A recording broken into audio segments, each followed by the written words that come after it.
Welcome to Fiifi-Manfred on YouTube. It's a pleasure. Pleasure, that's unending. Pleasure, that's mine. And I'm glad to have had this pleasure to consistently have you here. You have been amazing. Everybody that tunes into this channel, consistently. I want to say a very, very big thank you to you guys for the job that you're doing for me. I'm grateful for the job, and of course consistently that motivates me to bring you the best in tactical analysis, the best in footballing analysis on and off the pitch for you. This is Fiifi-Manfred on YouTube. I'm consistently grateful, guys. If you're not subscribed to the channel, the time is now. Do subscribe to the channel. If you are yet to turn on notification after subscribing, make sure you turn on notification and then do choose all. My name again is Fiifi-Manfred. This is Fiifi-Manfred on YouTube. I'm grateful to have you here. But just before we start analysis proper, have you seen those very beautiful pictures of Romelu Lavia and Nkunku? They are getting ever closer to full fitness. And like in the comments yesterday from a Nigerian brother, it's a little bit of going to be of a big challenge to Mauricio Pochettino, because who are you going to start? How are you going to play? It's a worry. But in all honesty, that's actually a very, very good problem to have, a very good challenge to have when you have a host of top players. I think that Chelsea's season going forward is going to come down to the teams that they play and the kind of players that they will take to these kind of games. So if you are playing against a team that's usually sitting in a low block, then you would want to go in for the skill set, players that have the skill set to break down low blocks. If you are playing against teams that are high pressing, then you'd want to go against players that have the skill set to chase the high press and then beat it. It's very, very important in that regard. Guys, thank you very much. This is Fiifi-Manfred on YouTube consistently. I'm glad to have you here. We are delving into the conversation. For the Manchester United fans, I'm beginning to put a lot of stuff for you. So make sure you don't stay away from the channel. Stick to the channel. I have big threats over the weekend. We are going to preview the Liverpool-Manchester City game. We are going to look at Erik ten Hag and his use for left-footers and where they are in the Manchester United project. And then, of course, we'll continue ever consistently with my favorite Chelsea conversation every time. So, yeah, let's get to it. So, this is a fact.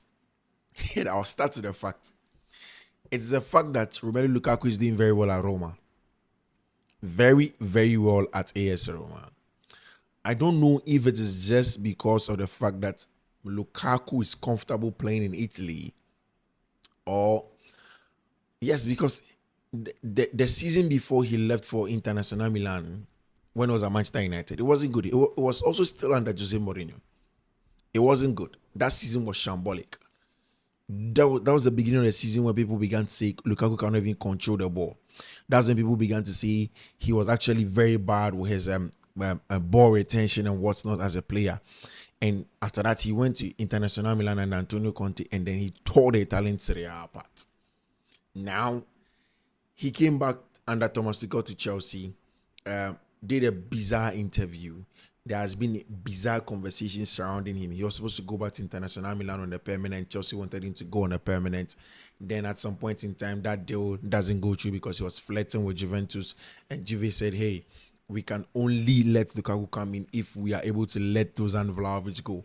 And there were only two viable options for Dusan Vlahovic. It was either he was going to Paris Saint-Germain, who were also looking at Gonzalo Ramos. They were looking at Randall Colomwani at the time. Or Chelsea able to do a swap deal to get in Dusan Vlahovic at Chelsea. So that was it until Romelu Lukaku was courting with Juventus. Everything was set for him to go back to Internazionale Milan. Everything was set. He had to just get onto a plane, meet Beppe Morata. But it was even more bizarre when Beppe Morata, Lautaro Martinez, and the likes were verbatim in the fact that they had not heard from Romelu Lukaku. Lukaku wasn't answering their calls. He wasn't returning their calls. He wasn't responding to their text messages. And it was bizarre for somebody like even Lautaro Martinez. He had said that he had a very good partnership with Lukaku at Internazionale Milan. And then he felt that if not for nothing, the fact that they had become friends, quote and unquote, Lukaku should be able to give him the respect that he was getting from him and he didn't get that from him. He had to go. Now Marcus Thuram had come to Internazionale Milan. Marcus has been brilliant as an outlet and in that partnership with Lautaro. I'm sure that Marcus, for one, when he was going into the Internazionale Milan role as an auxiliary striker to Lautaro, he knew there was big shoes that he was going to fill. Mind you, when Lukaku got injured at Inter last season, it was Edin Dzeko that was there. One of the best hold-up players that you can get in the world at his prime. Very good hold-up, very excellent outlet, and also a very good finisher of the ball. So when Marcus Thuram was going there, knowing that it was either of Edin Dzeko's role of hold-up that he was going to do, and Romelu Lukaku's finishing and hold-up and combination play with Lautaro, it was always going to be a big deal for him. But as it stands now, Marcus has done a very, very good job. He has done a very good job. Now, Lukaku in 10 doesn't go to Inter, doesn't go to Juventus, ends up at AS Roma. And at AS Roma, Romelu Lukaku is buzzing it. In Roma, they had also gone through a little bit of a metamorphosis where they've gone for players that are with low risks, gone for Hossam Aouar, Leandro Paredes, because last season playing players like Brian Cristante in the middle of the park wasn't really going to cut it. They've gone for the likes of Bovie, Evan Ndika at the back for them. And it has been a very, very good Roma side. Rui Patricio, averagely fair. And then they managed to put the icing on the cake by setting up an excellent partnership that should have been done last season when Paulo Dybala nearly joined Internazionale Milan and then didn't go in the last minute. They set it up, and then they have Paulo Dybala and then Romelu Lukaku up top. Lukaku has been blistering. In fact, in the last few games, he has been scoring a lot of goals. Again, when you go and you look at the game against the game that he has played in the international friendly, he scored 4 goals in one game. He has been very, very good for the Belgian Three Lions, Red Devils, and he has been doing an excellent job in there. Now, it is in here that I've seen people say maybe Chelsea should go after Romelu Lukaku. I saw this and I'm like, for real? There is no point. Why should Chelsea go after Romelu Lukaku? Chelsea doesn't even need Victor Osimhen in January. Chelsea doesn't need Victor Osimhen in January. Yes, Chelsea needs a striker. Chelsea needs not just a striker. It needs a killer, a prolific striker. So you see, I have watched Erling Braut Haaland, all of his 16 goals that he has scored this season. And there is one thing that makes him stand out. It isn't just because he's big and bulky and is a physical specimen and all of those attributes that we give strikers and whatnot. It's just one thing. It is the mental fortitude of the Norwegian.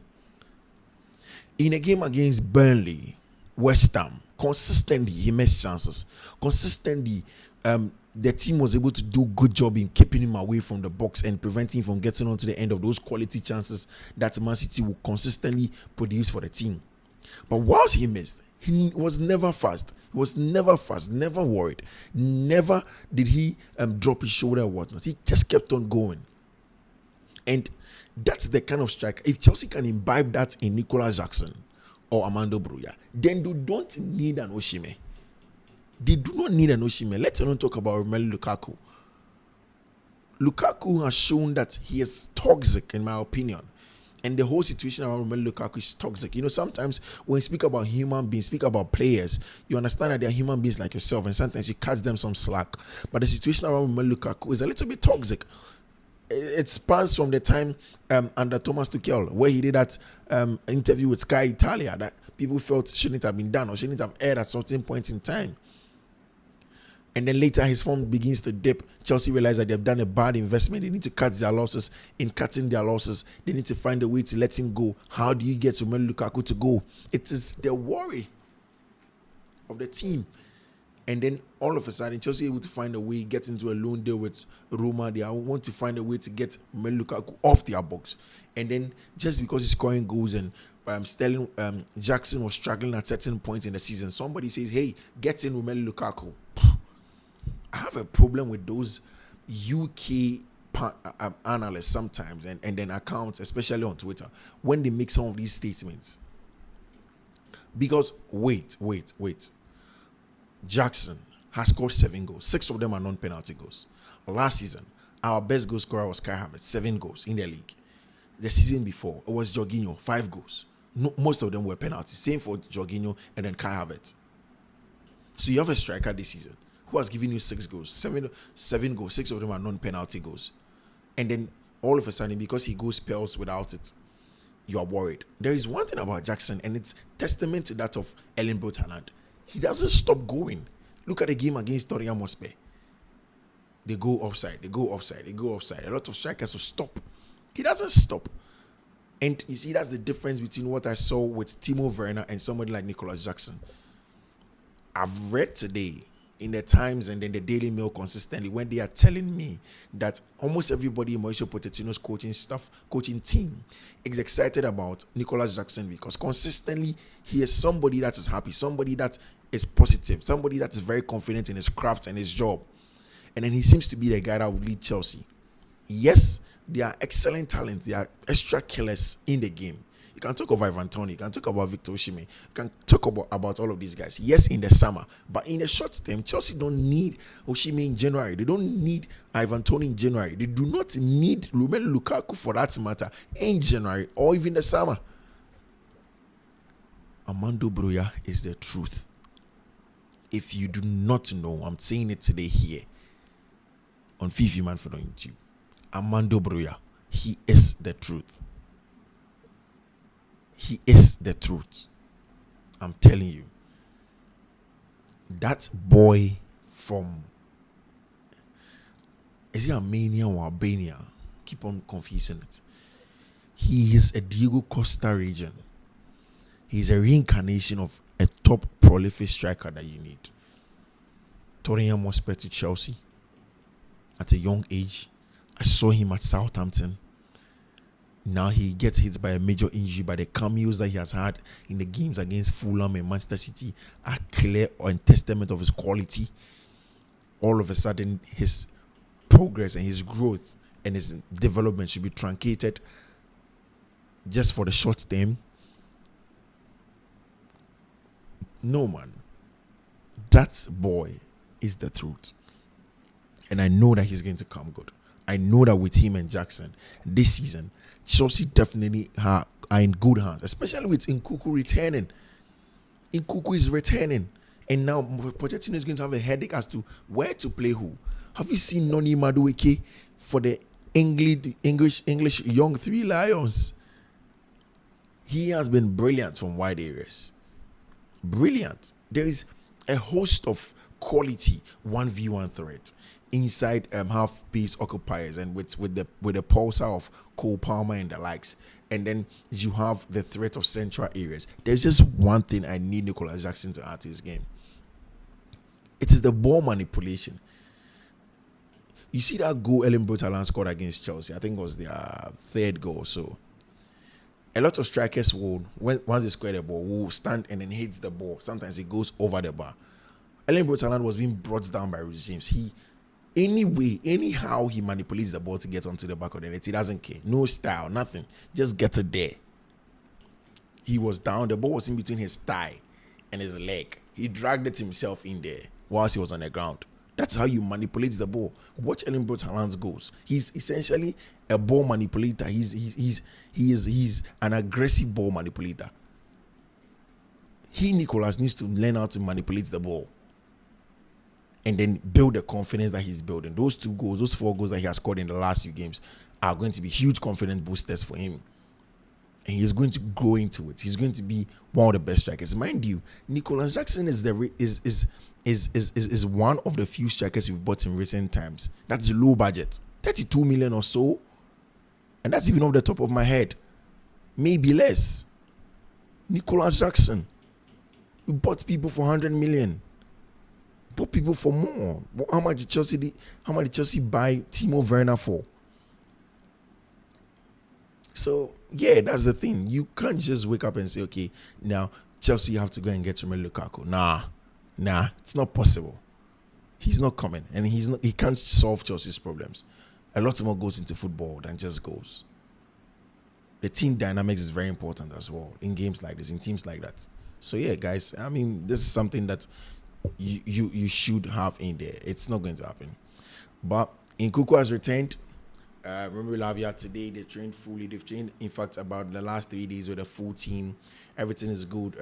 Regime spoke about the fact that he feels the best in his body in recent times, and then he's preparing for that game against Newcastle. It's a big game, actually. I have an analysis that I've worked on, tactical analysis with a tactical board, very detailed, and I call that how Chelsea are going to deepen the wounds of Newcastle United. It's not a banana skin game. It's a game that straight away Chelsea should get a job done in there, and I'll upload it later in the course of the week. But yeah, resumes is coming. Nkunku and Lavia definitely are not going to play parts in that game. They are not needed at all. If you know how injuries and what's not and in sports and SI science work, you know that there's no way anybody of sound mind will rush Nkunku and Lavia into the game against Newcastle. That is you literally signing a death warrant for the players. It's not possible. They're not going to be in there. They'll have some more time. They'll have lots more team training. They'll ease them in slowly, especially now that the team doesn't necessarily need them. So yeah, it's exciting stuff over there. It's so much of an exciting stuff over there. In one of my unpopular opinions, I think that Eric Ten Hag isn't a bad coach. One of these is, I'll tell you, especially for the Manchester United fans, he's not a bad coach. He is not. He's an excellent manager. It just takes time. So guys, thank you. This is where time will permit me to end. My name doesn't change. It's still Fiifi-Manfred. The channel is Fiifi-Manfred. Fiifi-Manfred. Thank you very much for choosing us. Do subscribe, of course, if you're able to watch till this far, and then turn on your notifications. Choose all. Adios. Bye.